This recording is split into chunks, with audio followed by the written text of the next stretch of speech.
이런 날에는 진짜 돌아다니시면 안 돼요. 그죠? 네, 진짜로 이런 날에는 돌아다니시면 진짜 열사병이나 더위 먹을 것 같아요. 자, 이번에는 페이지 199페이지서부터 들어가 보도록 하겠습니다. 자, 빨리 좀 들어볼까요? 자, 부동산 조세 정책에 대해서 나온 문제네요. 자, 이 조세 정책에서도 시험 문제가 자주 나오니까 한번 볼까요? 1번 문제 보겠습니다. 자, 거리가 먼 것을 골라내라 이런 얘기인데요. 1번에 보면 조세에다가 밑줄. 자, 이렇게 세금을 매기게 되면 우리가 국가는 재정 수입을 확보하는 것은 당연한 거고요. 아까 같이 중과세를 매기게 되면 다주택자들이 처분을 하게 되잖아요. 그래서 주택을 팔게 되죠. 그럼 팔게 됐을 때 아까 제가 무슨 배분이 일어난다 했어요? 자원 배분이 일어난다는 거 맞죠? 그래서 자원 배분의 기능을 갖는다 맞는 얘기가 되겠습니다. 자, 그 다음에 2번이 틀렸는데요. 거기에다가 감면이라는 말에다 동글뱅이 좀 해주세요. 자, 감면이라는 얘기는 세금을 뭐 하는 거죠? 깎아주는 거 맞죠? 그러면 세금을 많이 걷어야지만 우리가 재정 수익의 확보라든지 자원 배분이 일어나는데, 감면이 일어나는 것은 우리가 거기 보면 소득 재분배를 일으키지 않게 되는 거죠. 역방향으로 가는 거니까. 그래서 소득 재분배 효과가 발생하는 것이 아니죠. 그래서 2번이 틀린 지문이 되는 겁니다. 다시 감면에다 동글뱅이 하셨어요? 자, 감면 이렇게 깎아주는 것은 소득 재분배를 하는 것이 아닙니다. 알아두시기 바라고요. 나머지 부동산 세제는 지가를 안정하고요. 그 다음에 1세대 1주택은 우리가 비과세 하는 거는 알고 계시죠? 그 다음에 5번 서민주택을 위한 조세상 혜택은 주거공간 배분의 자원 배분 기능에 해당이 된다. 뭐 맞는 얘기. 자, 그 다음에 2번 문제입니다. 자, 2번 문제가요, 어려운 문제거든요. 그래서 별표 우리가 3개 좀 쳐주시고요. 별표 3개를 쳤어요. 알겠죠? 웬만하면 3개 안 치잖아요. 아주 좋은 문제라서 그렇습니다. 좋고 어려운 문제입니다. 한번 볼게요. 수요와 공급의 가격, 임대료 탄력성과 조세 귀착 관계를 설명한 것이다. 틀린 것을 골라내라. 이렇게 나와 있습니다. 그러면 여기 잠깐만 볼게요. 귀착이라는 얘기는 무슨 뜻이죠? 자, 귀착이라는 얘기는 마지막에 부담하는 사람을 귀착이라고 하는 거예요. 알겠죠? 다시 세금을 마지막에 부담하는 사람을 뭐란다? 귀착이다. 그래서 우리가 부가가치세 뭔지 알죠? 10%씩 붙는 거. 중간 유통세를 마지막에 부담하는 사람은 소비자가 부담하는 거 맞습니까? 그래서 우리가 이런 얘기에 귀착 관계에 대한 것을 아셔야 되는데, 틀린 것이 몇 번이냐면 1번 문제가 틀렸어요. 자, 그러면 거기다가 먼저 네모 박스를 쳐주세요. 일률적인 재산세에다가 네모 박스 좀 쳐주시기 바랍니다. 이 문제는 기출시험 문제로 나왔던 지문이니까 아주 중요한 지문입니다. 꼭 기억하세요. 1번 지문 때문에 별표 3개가 된 겁니다. 그러니까 그 점 알아두셔야 되는데, 읽어보겠습니다. 일률적인 재산세는 공급이 비탄력적인 에다가 밑줄. 자, 공급이 비탄력적인 새로운 주택을 구입하는 고소득층에다가 밑줄. 그 다음에 공급이 탄력적인 오래된 주택을 구입하는 저소득층에다가 또 밑줄. 그 다음에 비해 보다 많이에다가 동글뱅이 하고요. X 하고 뭐라고 쓴다? 적게 부담한다. 이게 맞는 지문이 되는 거예요. 많이 부담하는 게 아니라 뭐라고요? 적게 부담하는 것입니다. 그러면 여기 잠깐만요. 이 문제 아주 중요한 문제고요. 해요. 자, 여기 잠깐 보겠습니다. 우리 옛날에 배웠던 거 한번 보겠습니다. 자, 우리가 이 조세 부담이라고 하는 것은 가격의 탄력성에 의해서 결정이 됩니다. 다시 한번요. 시험 문제에서 많이 나오는 지문이 뭐냐? 조세 부담 여부는 탄력성이다라고 하는 것보다 뭐라고 해야지만 정확한 지문이 되냐면 가격 탄력성입니다. 시험 지문에 만약에 소득 탄력성으로 틀리는 지문입니다. 항상 이 가격 탄력성에 의해서 조세 부담 여부가 되는데, 예전에 우리가 뭘 배웠느냐 하면 비탄력인 사람은, 자, 비탄력인 경우와 탄력적인 경우가 있을 거 아니에요. 그렇죠? 자, 탄력적하고, 자, 이렇게 되는데 비탄력인 사람이 부담이 뭐하고 크고, 알겠어요? 그 다음에 탄력적인 사람은 부담이 뭐하고 적고, 이렇게 들어가는 게 가장 기본적인 겁니다. 자, 이 상태에서 세 번째, 네 번째가 뭐냐면 완전 비탄력이 있을 것이고 완전 탄력적인 경우가 있을 수 있잖아요. 그럼 완전 비탄력인 경우에는 100% 세금을 부담한다는 뜻입니다. 알겠죠? 그 다음에 완전 탄력적이라는 얘기는 100% 부담을 하지 않는다는 뜻입니다. 자, 이게 기본적으로 알아야 됩니다. 다시 한번 머릿속에 노트 정리할게요. 조세를 부담할 때에는 무엇에 의해서 결정이 된다고요? 가격 탄력성에 의해서 결정이 됩니다. 자, 그런데 이런 게 있어요. 지금 문제상에서 뭐라 하냐면 일률적인 이런 얘기 나와 있죠. 일률적인 뭐라고 나와 있냐면 재산세라고 나와 있죠. 그러면 여기에서 이 재산세가 됐건 무슨 세가 됐건 이 세목은 항상 바뀔 수 있어요. 자, 그러면 우리나라의 이 문제를 이해하시려면 우리나라의 세법의 정신을 좀 이해를 하셔야 됩니다. 자, 우리나라의 헌법에는 세법이 들어가 있어요. 그 헌법에는 뭐가 있냐면요. 우리나라에서는 잘 사는 사람들한테는, 즉 고소득자한테는, 자, 고소득자는 소득이 많은 거 맞죠? 소득이 많은 사람한테는 세금을 뭐 한다? 조세 부과를 많이 하고, 알겠죠? 저소득자한테는 뭐 한다고 그랬어요? 저소득자한테는 뭐 한다? 소득이 적잖아요, 이 사람들은. 그렇기 때문에 조세 부과를 뭐 하는 거예요? 낮게 할 수밖에 없죠. 그래서 이 고소득자한테 거둔 세금을 누구한테 나눠준다고 그랬어요? 저소득자한테 나눠주는 것을 우리는 뭐라고 하냐면 소득 재분배다라고 하는 것입니다. 자, 소득 재분배란 뜻은 뭐다?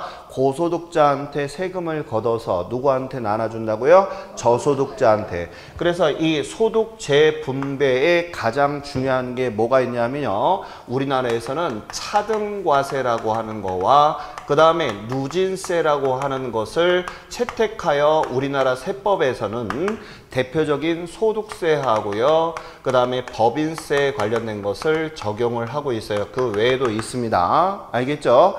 자, 그래서 소득이 많은 사람은 당연히 종합소득세를 많이 내고 적은 사람은 적게 내겠죠. 자, 이런 것이 뭐 때문에 한 거라고 그랬어요? 시작. 소득 재분배입니다. 그러면 이때 일률적인 재산세라고 했었잖아요. 맞아요? 그러면 하나 물어보겠습니다. 재산세는 우리가 일률적이라는 얘기는 똑같이 10%면 10% 이렇게 한다는 얘기거든요. 그러면 이게 올바른 것일까? 국가의 입장에서 보자고요. 국가의 입장에서는 분명히 세법의 정신이 뭐라고 그랬어요? 소득 재분배라고 했잖아요. 근데 일률적인 재산세를 매겼다는 얘기는 맞아? 틀렸다는 얘기거든요. 맞죠? 왜 틀렸어? 자, 고소득자한테 많이 걷어서 세금을 나눠주기로 했는데 똑같이 걷었다면 이건 효과가 없잖아. 재분배가 안 일어나잖아요. 그러면 이렇게 우리가 아까 같이 예외적인 게 세금 중에서 부가가치세라고 했던 거 기억하시잖아요. 이런 부가가치세는 대한민국의 모든 사람들한테 몇 %의 세금을 걷고 있어요? 10%의 세금을 걷고 있는 거 맞죠? 그래서 이런 예외적으로 이런 부가가치세 같은 경우를 10%로 우리가 일률적으로 걷고 있다 이런 얘기잖아요. 그래서 우리가 이 부가가치세를 뭐라고 하느냐 하면 잘못된 세금이다. 왜? 잘 사는 사람한테 많이 걷어야 되고 못 사는 사람한테 많이 나눠주기로 했던 게 세법의 정신 아니냐. 근데 이거는 대한민국 사람들한테 전부 다 일률적으로 몇 프로 걷고 있어? 10%의 세금을 걷고 있죠. 그래서 이 얘네들을 우리가 뭐라고 하냐면 잘못된 세금이다. 그래서 이것을 우리는 역진세다라고 얘기를 하는 거예요.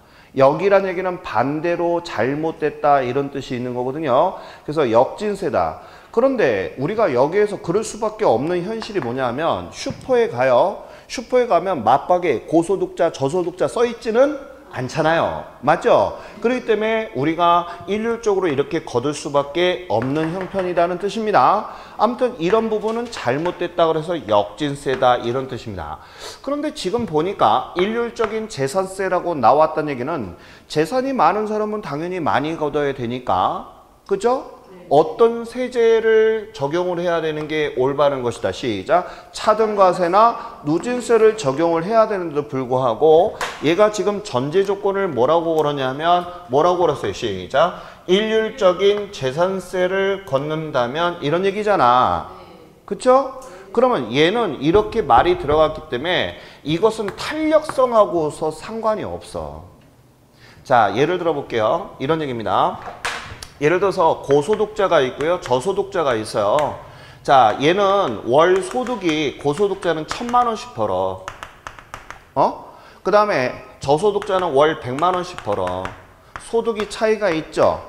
자, 근데 재산세가 10만 원 나왔다고 한번 해봅시다. 재산세가 알겠죠?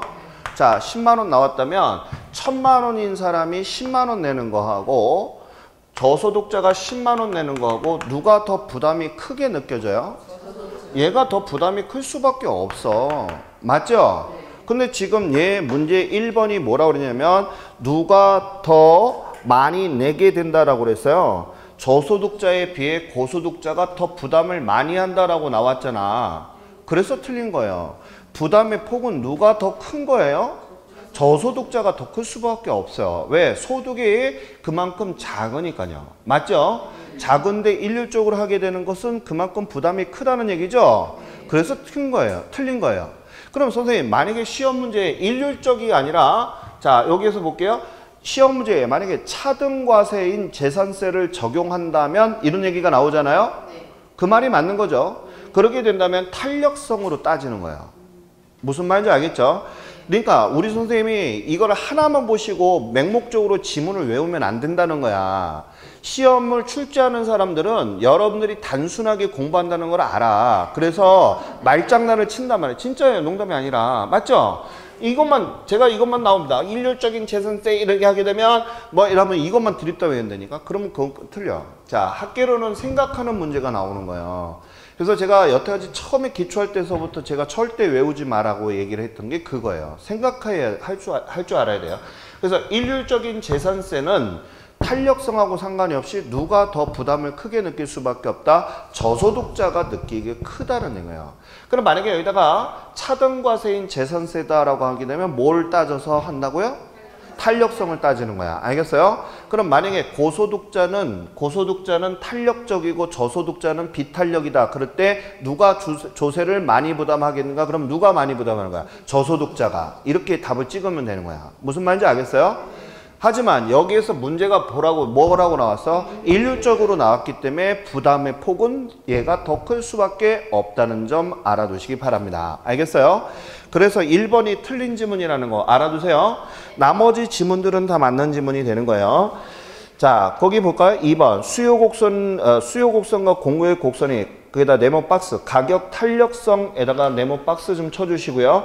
임대인과 임차인의 조세 부담이 귀착이 달라지는 거 맞죠? 가격 탄력성에 결정된다 했죠. 그 다음에 3번 만약에 수요 곡선이 완전 탄력적이다 이렇게 나와 있으니까 수요자는 부담을 할까 안 할까? 안 해. 그럼 누가 100% 부담을 하는 거야? 공급자가 100% 부담을 하는 거야. 그래서 거기 보니까 공급 곡선이 완전 비탄력적인 경우에는 모두 누가 부담을 한다고요? 공급자가. 그럼 공급자라는 얘기는 임대인 또는 건설업자가 되겠죠? 맞는 얘기. 4번 수요의 가격 탄력성이 작으면 에다 밑줄. 가격 탄력성이 작다는 얘기는 탄력적이라는 얘기야? 비탄력적이라는 얘기야? 비탄력적이라는 얘기죠? 거기다가 비탄력이라고 쓸 수 있겠죠? 그러면 물어볼게. 누가 비탄력이라고 그랬어? 수요자가. 맞지? 그럼 수요자는 임대인이야? 임차인이야? 임차인이 되는 거죠? 그래서 임차인이 부담하는 게 큰 거죠? 그래서 수요자가 부담이 커진다라는 얘기. 맞는 얘기죠? 그 다음에 5번 봐요. 일반적으로 공급자에 대한 조세 부과는 공급자 비용이 높임으로 주택가격이 상승할 가능성이 있다. 맞는 얘기죠? 왜냐하면 공급자한테 조세 부과를 많이 해버렸어. 그럼 당연히 주택가격을 어떻게 되겠어? 비싸게 건축하겠지. 맞죠? 그런 얘기 알아두시기 바랍니다. 자, 그 다음에 거기 3번 문제 풀고요. 한번 들어볼게요. 부동산 조세 부과에다가 밑줄. 자, 설명을 가장 적절하게 설명한 게 무엇이냐라고 설명을 했어요. 1번서부터 봅니다. 공공임대주택의 공급 정책은 자, 아까도 이거 많이 봤던 지문이죠. 자, 정부가 공공임대주택을 많이 짓게 되면 이런 뜻입니다. 그러면 임대 물건이 늘어나게 되는 거죠. 임대주택이 늘어났으니까 그만큼 물량이 늘어난 거잖아요. 그럼 탄력적으로 변해, 비탄력적으로 변해, 탄력적으로 들어가는 거 맞죠? 그래서 수요의 임대 탄력성을 보다 작게 하는 거야, 크게 하는 거야? 크게 한다고 그랬는데 작게라고 해서 틀렸죠? 크게 하여 임대주택의 재산세가 임차인에게 전가되는 현상을 완화시킬 수 있다. 이런 얘기, 맞는 얘기. 2번, 완전 비탄력에다 밑줄. 자, 완전 비탄력인 경우에 수요자따는 공급자는 재산세 부담이 전혀 없다라고 했는데 만약에 수요자, 공급자가 전부 다 둘 다 완전 비탄력이면 둘 다 부담을 해야 되는 거예요. 알겠죠? 근데 부담이 전혀 없다니까 틀렸고 3번, 차등과세에다 밑줄, 그 다음에 소득에다 동글뱅이. 자, 차등과세에 대한 소득에 대한 그에다 밑줄, 역진세적인 문제를 보다 심화시킨다. 틀렸죠? 아까 제가 차등과세가 뭔지 설명했어요. 차등과세를 해야지만 소득 재분배가 일어난다고 그랬었죠. 그러면 질문 들어갑니다. 부가가치세 같은 일률적인 세금은 어떻게 돼요? 심화시킨다라고 하는 거죠. 그래서 역진세라고 한 거예요. 잘못된 세금이다 이런 뜻입니다. 알겠어요? 자, 그런데 차등과세는 그렇지 않다. 4번, 조세 부과에 따른 세 부담의 크기는 공급과 수요의 소득 탄력성에다가 동글뱅이. 아까 제가 이 조세 부담의 여부는 소득 탄력성이라고 그랬다, 가격 탄력성이라고 그랬다. 가격 탄력성이에요. 이게 말장난이거든요. 알겠어요? 다시, 이건 무슨 탄력성? 가격 탄력성에 의해서 조세 부담 여부가 결정되는 것이지 소득 탄력성이 아니다. 그러니까 어설프게 공부하고 하니까 틀리고 나오는 거야. 다시 한번 여기 꼭 머릿속에 담아요. 무슨 탄력성? 가격 탄력성이야. 알겠죠? 자, 그래서 결정이 된다. 5번이 정답이죠. 재산세 중과는 자원 배분의 그 효과를 얻을 수 있겠죠. 그래서 효율성과 소득 분배의 형평성을 제고시킨다. 맞는 얘기가 되겠습니다. 자, 그 다음에 이제 심화 문제로 좀 넘어갈게요. 자, 심화 문제 보게 되면 중요한 지문만 좀 보고 넘어가겠습니다. 1번 문제 볼게요. 개발에 따른 개발 이익에다 밑줄. 의 사유화와 직가고 문제에 대한 내용이다. 옳지 않은 것은 뭐라고 돼 있냐 이렇게 했는데 1번이 틀렸어요. 왜 틀렸는가를 보겠습니다. 자, 개발 이익은 에다 밑줄. 자, 공공의 작용이나 사회 발전에 의해서 밑줄. 지가 상승으로 발생까지 밑줄. 이득함으로 이를 사유화하여 마땅히 국민에게 골고루 혜택이 돌아가도록 해야 할 것이다 라고 나와 있죠. 질문 들어가겠습니다. 그 지문 자체가 틀린 게 뭐죠? 사유화요? 아니에요. 모든 분들이 전부 다 그거를 사유화 이렇게 얘기하시는데 틀렸어요. 자, 그럼 제가 힌트 하나 드리겠습니다. 개발이익은 국가가 왜 환수하는 겁니까? 개발이익을 왜 거둬들이는 겁니까? 제가 수업 시간에 늘 얘기하는데요. 자, 여기 보겠습니다. 여기 봐요. 생각을 할 문제입니다. 이런 게 생각하는 문제예요. 학교로는 이런 문제가 나와요. 그러니까 잘 봐야 돼. A지역은 지금 개발이 됐어요. 그래서 개발이 열심히 일어나고 있습니다. 자, B지역은 개발이 되지 않고 있어요. 그러면 누가, 자, 여기는 지가가 많이 올라가죠. 자, 100원짜리 하는 땅이 예를 들어 1000원으로 올라갔단 말이에요.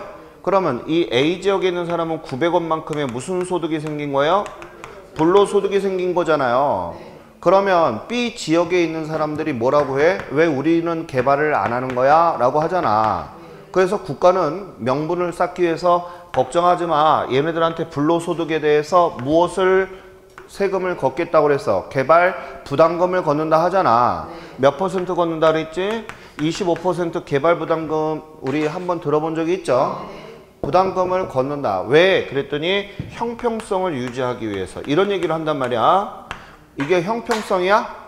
아니지. 얘는 75%의 수익을 올린 거잖아. 얘는 올렸어? 한 푼도 없지? 이건 엄밀하게 형평성이 아니야.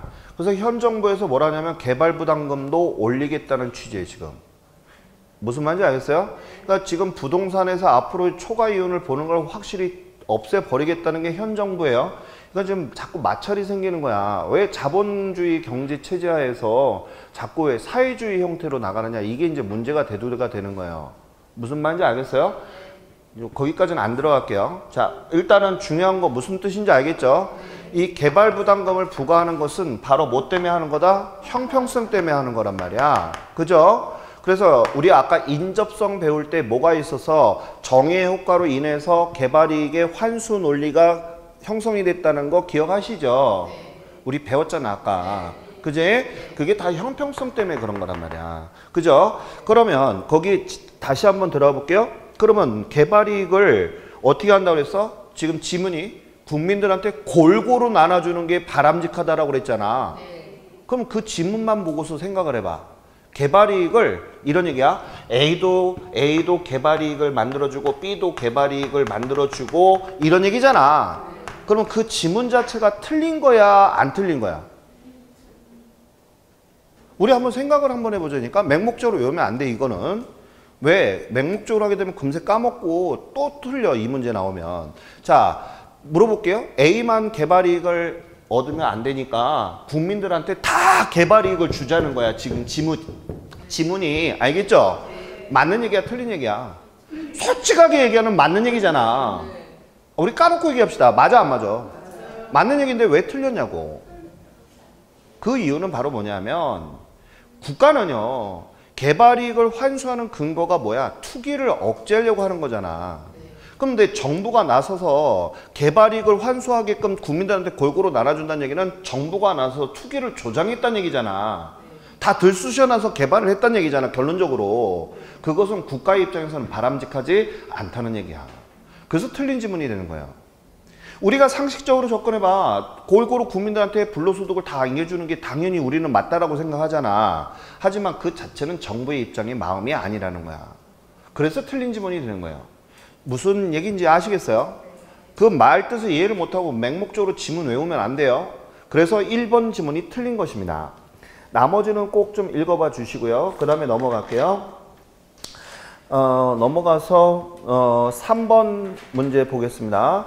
자, 부동산 문제의 특징을 언급한 내용이다. 가장 어울리지 않는 내용이 무엇이냐라고 했을 때 3번이 틀렸는데요. 한번 볼게요. 도시 성장 및 도시 기능의 진보화에다가 밑줄을 그어주시고요. 진보화란 뜻이 무슨 뜻이에요? 이 진보화란 얘기는 뭐냐 하면요. 계속 발전이 된다는 뜻입니다. 알겠죠? 그래서 진보화 영향으로 해서 옛날 물건들을 안 쓰는 거예요. 예를 한번 들어보겠습니다. 자, 지금 TV가 전부 다 뭐 올레드니 뭐 여러 가지 얇은 브라운 건 쓰는 거 알고 있죠? 그쵸? 옛날처럼 툭 튀어나온 이거 뭐 그 브라운 건 쓰는 거 없죠? 흑백 TV 쓰는 사람 없잖아요. 그러니까 소득이 증가하고 경제 발전하면서 옛날 물건을 안 쓰는 그런 형태를 우리는 뭐라고 한다? 진보화라고 하는 거야. 알겠죠? 자, 그러면 이런 진보화 현상으로 인해서 도시 문제에 파생되는 여러 가지 부동산 문제가 거기다가 동글뱅이 지속에다가 동글뱅이. 자, 지속되는 것은 악화 성형이에요. 지속되는 것은 무슨 성? 지속성 때문에 그런 거죠. 그죠? 그래서 우리가 이렇게 골라내는 문제도 시험에 나오니까 알아두셨으면 좋겠고요. 그 다음에 4번 문제도 잠깐 지문만 보고 넘어갈게요. 정보 실패에다가 밑줄. 자, 옳지 않은 것을 골라내라고 했는데요.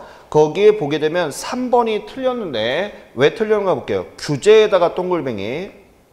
규제에 따른 한계 편익과 한계 비용보다 커지는 수준까지의 커지는 에다가 동글뱅이. 자, 우리가 정부가 개입하는 것을 배운 적이 있었습니다. 그래서 시장에서는 정부가 개입하기를 바래요? 하지 않기를 바래요? 하지 않기를 바란다고 했던 거 기억하시죠? 그래서 제가 한계 편익과 한계 비용이 어느 때까지 정부가 개입을 하려 했다? 같아지는 순간까지를 개입하라는 거 기억하세요? 근데 지금 뭐라고 했어? 커지는 수준까지 개입 규제를 강화한다 그래서 틀린 말이야. 알겠죠? 다시 편익과 비용이 뭐 해야 돼? 같아지는 순간이니까 결론은 정부가 개입하지 말라는 얘기입니다. 알겠죠? 배운 적 기억나시죠? 그래서 틀렸다. 자, 그 다음에 넘어갈게요. 자, 넘어가서 2번 문제도 잠깐 좀 보겠습니다.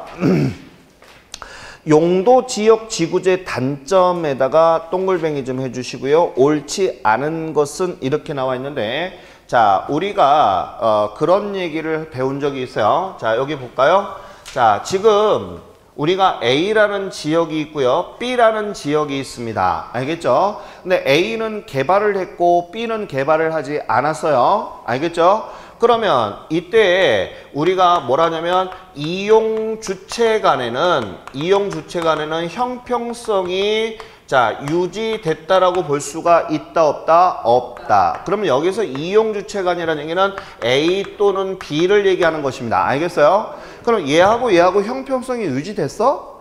안 됐잖아. 솔직히 까놓고 얘기해서. 맞죠? 얘는 개발이 됐고 얘는 안 됐으니까 얘는 지가에 대해서 변함이 없지만 얘는 지가가 올라갔잖아. 25% 세금 냈더라도 75%만큼 이익을 챙긴 건 맞는 얘기잖아. 그러면 이용 주체 간에는 형평성이 유지됐다라고 볼 수가 없는 거예요. 그런데 자, 자, 이용 주체 간이라고 나와 있는데 거기 뭐라고 나냐면 이런 얘기가 있죠. 세대 간의 형평성이라고 나온 게 있어요. 자, 여기 앞에 무슨 말이 있어야 되냐면 개발되는 이런 말이 꼭 들어가야 되는데 개발되는 세대 간에는 이런 얘기가 나와야 돼요. 세대 간에는 형평성이 유지가 된다 이 말이 나오는 것은 맞는 지문이 돼요. 왜 그런가 잠깐만 볼게요.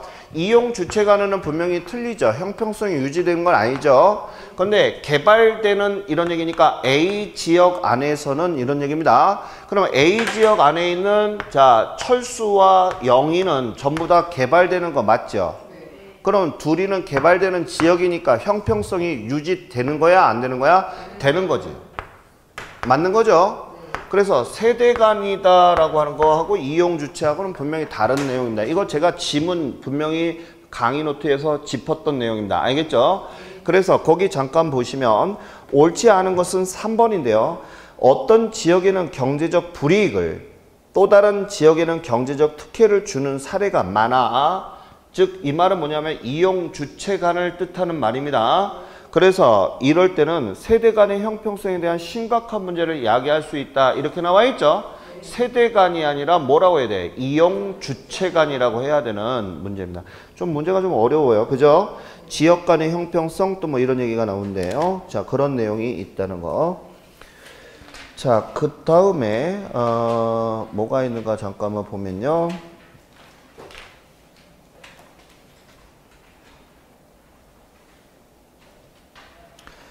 5번 문제 잠깐 좀 보도록 하겠습니다. 자, 5번.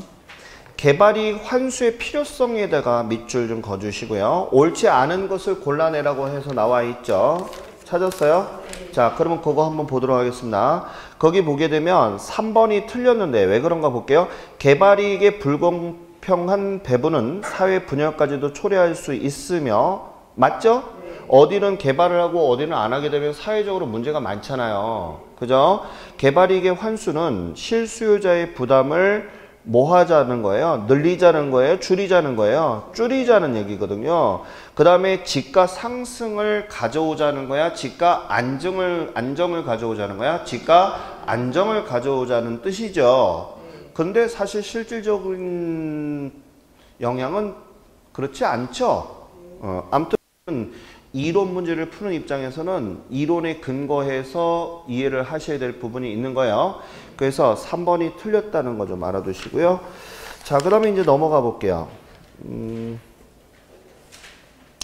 넘어가서 자, 페이지 213페이지. 자, 페이지 213페이지. 자, 1번 문제에 나온 거 있어요. 찾았습니까? 자, 그거 별표 하나만 좀 쳐주시고요. 자, 한번 보겠습니다. 정부가 재산세를 공급자에게 부과하는 경우와 관련된 설명으로 거리가 먼 내용을 골라내라 이렇게 나와 있습니다. 그러면 질문 들어갑니다. 재산세를 누구한테 부과했다는 얘기입니까? 공급자인데 여기서 말하는 공급자는 임대인, 임차인, 임대인을 얘기하는 겁니다. 알겠죠? 자, 이렇게 됐을 때 그래프를 잠깐만 보도록 합니다. 자, S곡선은 공급 곡선인 거 맞죠? 그럼 공급 곡선이 지금 불변이잖아요. 맞죠? 그러면 지금 DA하고 DB가 있습니다. 맞죠?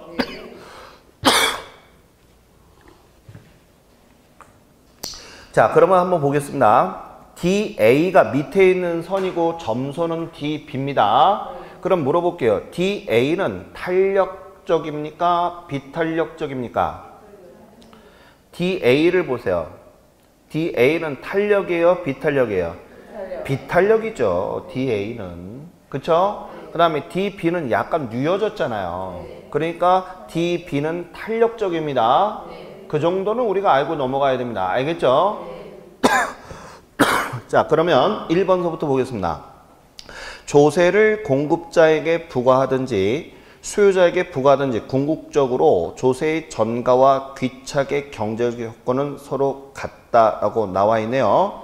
자, 일단은 누가 부과하든 간에 경제적 효과는 같을 수 있어요. 세금을 부과하니까. 2번, 재산세를 부과하는 경우 공급곡선은 상방에다가 동글뱅이 쳐놓고요. 공급곡선이 지금 상방이라고 나와 있죠. 이제 사실은 이런 말은 잘 안 써요. 이건 경제학에서 쓰는 용어입니다. 부동산학에서는 제가 우리 기본서도 읽어보면 상방 이런 말 안 쓰잖아요. 우상향, 우하향 이런 말을 쓰지. 맞아요? 그러니까 여기서 말하는 상방은 위로 솟은 거 맞죠? 그러니까 뭐라고 해야 돼? 우상향 이런 얘기예요. 우상향으로 이동하며 또 우상향으로 바짝 이렇게 서 있는 거다는 얘기는 탄력이야 비탄력이야? 비탄력적으로 이동하며 이런 뜻입니다. 수요 곡선이 변하지 않을 때 이런 얘기예요. 세금 부과에 대한 경제적 손실은 공급이 비탄력적일수록 작아진다 이렇게 나와 있죠.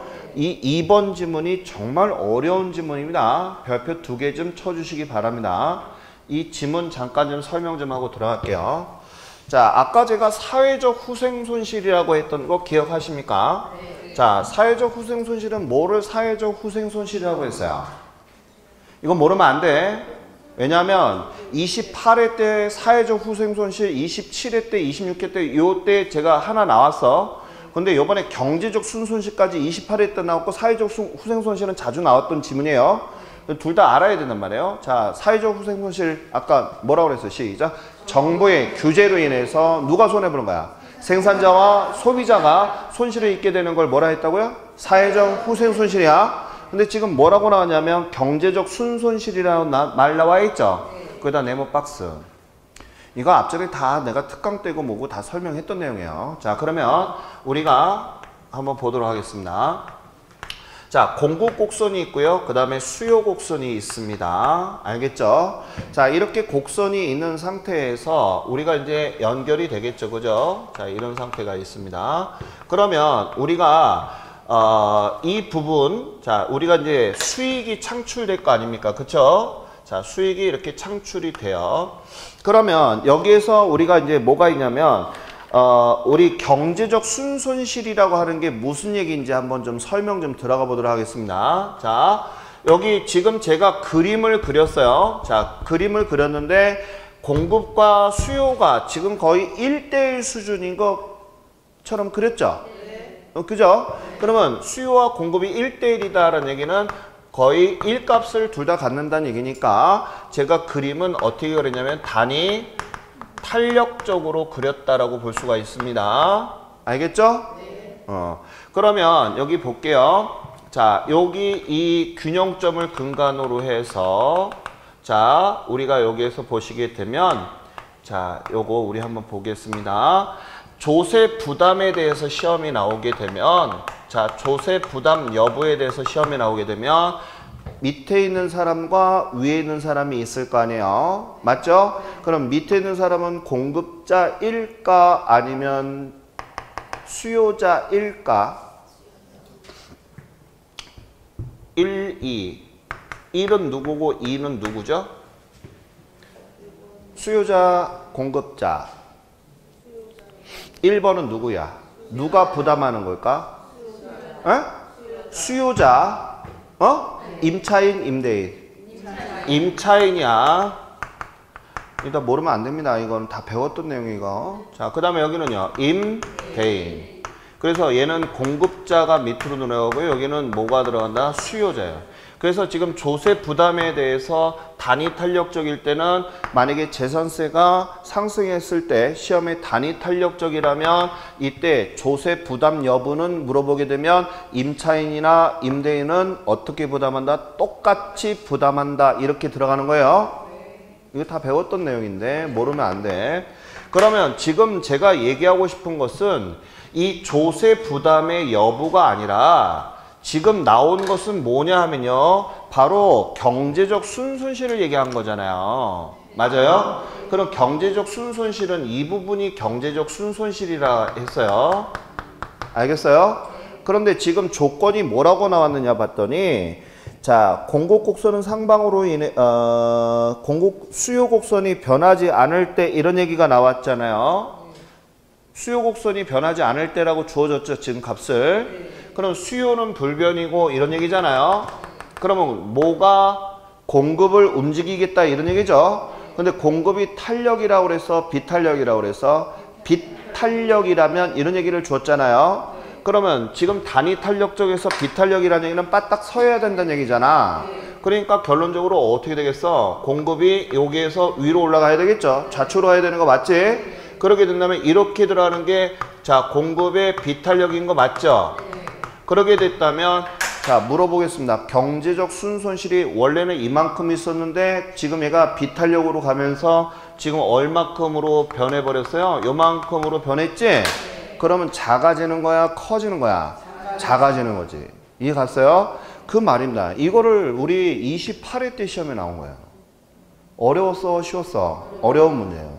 그래서 거기 잠깐만 보게 되면 경제적 순손실은 공급이 비탄력적일수록 뭐해진다? 시작! 작아진다. 맞는 지문 틀린 지문? 맞는 지문이 된 거예요. 무슨 말인지 알겠습니까? 자, 그 다음에 거기 3번 공급은 같고 수요의 경우만 다른 경우 이렇게 나와 있죠. 자, 그러면 DA의 경우가 DB의 경우보다 상대적으로 세부담이 크게 나타난다. 맞는 얘기? 왜? 자, DA 경우가 DB보다 상대적으로 세부담이 크다는 얘기는 아까 내가 조세 부담은 가격 탄력성에 의해서 결정이 된다라고 했었고요. 비탄력인 사람이 조세 부담이 크다, 작다, 크다라고 했었잖아요. 그럼 DA하고 DB가 있잖아요. 그러면 DA가 어땠어? 비탄력이야, 탄력이야? 비탄력이잖아. 그림 아까 설명했잖아요. 그죠? 그러면 DA가 비탄력인 거 맞죠? 그럼 누가 더 부담이 크다는 얘기야? DA가 더 부담이 크다는 얘기지? 그러니까 맞는 얘기가 된 거란 말이에요. 이해 갔어요? 근데 4번이 틀렸는데 왜 틀렸는가 볼까요? 세 부담의 효과는 수요 곡선과 관계되는 것으로서 공급의 가격 탄력성과는 전혀 관계가 없다. 관계가 없어? 수요 공급 가격 탄력성이 관계가 있는 거죠? 근데 없다 그래서 틀린 거예요. 있는 거예요. 그래서 4번이 틀렸고 만약 공급자에게 보조금을 지급하는 경우라면 공급 곡선은 아래로 이동할 것이다. 아래로 이동한다는 얘기는 물어볼게요. 공급 곡선이 아래로 이동한다는 얘기는 우측으로 간다는 얘기야? 좌측으로 간다는 거야? 우측으로 간다는 얘기죠. 공급업자한테 지원금을 해주면 공급량이 늘겠어? 줄겠어? 늘어나겠잖아요. 그죠? 그래서 우측으로 간다는 얘기. 맞는 얘기죠? 하나만 더 보고 끝내겠습니다. 3번 문제 보겠습니다. 자, 거기 보니까 3번 문제 참 재밌는 문제가 나왔어요. 거기다 별표 2개 좀 쳐주시고요. 아주 재밌는 문제가 있는데요. 어떤 문제가 있는가 잠깐 보겠습니다. 자, 우리 잠깐 이거 보기 전에 머릿속에 좀 다시 한번 복습하고 들어갈게요. 펜 놓으세요. 아까 제가 조세 부담은 무슨 탄력성에 의해서 결정된다고 그랬어요? 가격 탄력성. 이때 비탄력이면 조세 부담이 크고 탄력이면 조세 부담이 적고 그 다음에 완전 비탄력이면 뭐라고 그랬죠? 100% 부담한다라고 그랬습니다. 이해 가시죠? 자, 그러면 3번 문제 한번 보겠습니다. 다음 그래프 중에서 정부가 밑줄 세금을 공급자에게 부과하는 경우에다가 밑줄 그럼 공급자가 모든 세금을 부담하는 경우는 이렇게 물어봤죠? 그러면 질문 들어가겠습니다. 공급자가 100% 부담하는 경우는 어느 경우가 있겠어요? 공급이 공급이 어떻게 해야 돼? 완전 비탄력이 돼야지만 100% 부담하는 거죠? 그잖아. 그냥 비탄력이라 그러면 안 돼. 뭐라고 해야 돼? 시작. 완전 비탄력이 돼야 되는 거야. 그럼 질문. 완전 비탄력이라고 하는 것은 바닥 서 있는 거지? 수직 형태로 하는 게 완전 비탄력이잖아. 그러면 그래프가 지금 두 개가 나와 있단 말이에요. 맞죠? 그러면 공급 곡선은 S 맞죠? 공급 곡선이 완전 수직 곡선으로 나와야 되는 거 맞습니까? 그러면 왼쪽에 있는 거 SA하고 B죠? 누가 정답이야? SA가 바닥 서 있는 완전 비탄력이 되는 거 맞지? 그러면 SA 이게 이제 골라야 될 것인데 두 번째 그림을 보자고요. 두 번째는 S가 단위 탄력적으로 되어 있어요. 다만 수요의 곡선이 지금 완전 탄력이냐 완전 비탄력이냐 이렇게 나와 있잖아요. 맞아요? 그러면 여기 또 질문합니다. 지금 전제 조건이 누가 100% 부담을 해야 된다고 그랬어요? 공급자가 100% 부담을 해야 되잖아요. 그러면 수요의 곡선은 어떻게 나타나야지만 공급자가 100% 부담할까? 수요가 완전 탄력적으로 나와야 되는 거잖아요. 그럼 완전 탄력적인 수평을 유지하는 거 맞죠? 그러니까 정답은 뭐가 된다? D, B가 되는 거예요? B죠? 완전 탄력적으로 돼 있으니까. 맞아요? 그래서 정답은 몇 번이 된다? 2번이 된 것입니다. 재밌는 문제죠? 자, 그 다음에 자, 다음 시간에는요, 투자론을 들어갈 건데요. 다음 시간에는 제가 어떤 방법으로 투자하고 금융은 다 끝낼 겁니다. 알겠죠? 나갈 거니까 미리 좀 예습 좀 해갖고 오세요. 뭐 그냥 뭐 중요한, 이렇게 되는 거구나. 아니, 예습을요, 문제집을 가지고 예습을 하지 마시고 강의 노트를 좀 해갖고 오세요. 알겠죠? 강의 노트, 제 서브 노트 있죠? 그 투자론하고 그 금융론 좀 꼭 읽어보고 오세요. 문제집은 내가 예습하라고 하지 않겠어. 근데 강의 노트는 꼭 보시고 오셔야 돼. 자, 오늘 여기까지만 하겠습니다. 수고했습니다. 예.